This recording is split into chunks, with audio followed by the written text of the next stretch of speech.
सध्या आपल्या महाराष्ट्रात पानवाल्यांचा खूप सुळसुळाट वाढलाय. आत्ताच एक खूप भयानक बातमी समोर आली. एक 12 वर्षाच्या मुलीने स्मोक पान खाल्लं होतं आणि ते खाल्ल्यामुळे तिचा जीव ऑलमोस्ट धोक्यात आला होता. म्हणजे त्या मुलीला 3 दिवस आयसीयू मध्ये ऍडमिट करावं लागलं. शेवटी पोटातला जेवढा पार्ट डॅमेज झाला होता तेवढा पार्ट कट करून तिचा जीव वाचवला.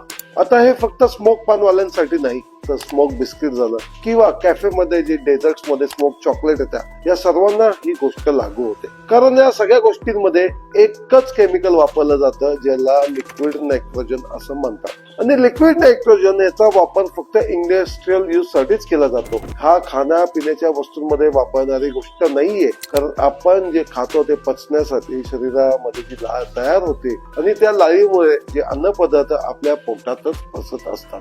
आणि एका स्टडीनुसार लिक्विड नायट्रोजनमुळे ही लाळ तयार करणाऱ्या ग्रंथी कायमस्वरूपी बंद पडतात आणि खराबही होतात. या पदार्थांना एक तर चव नसते आणि दुसरी गोष्ट यांचा न्यूट्रिशनशी लांब पर्यंत काही संबंधही नाहीये. तरी सुद्धा काही लोक मनोरंजनासाठी सोशल मीडियासाठी असे स्मोकचे गोष्टी खाऊन स्वतःचा जीव धोक्यात घालतात.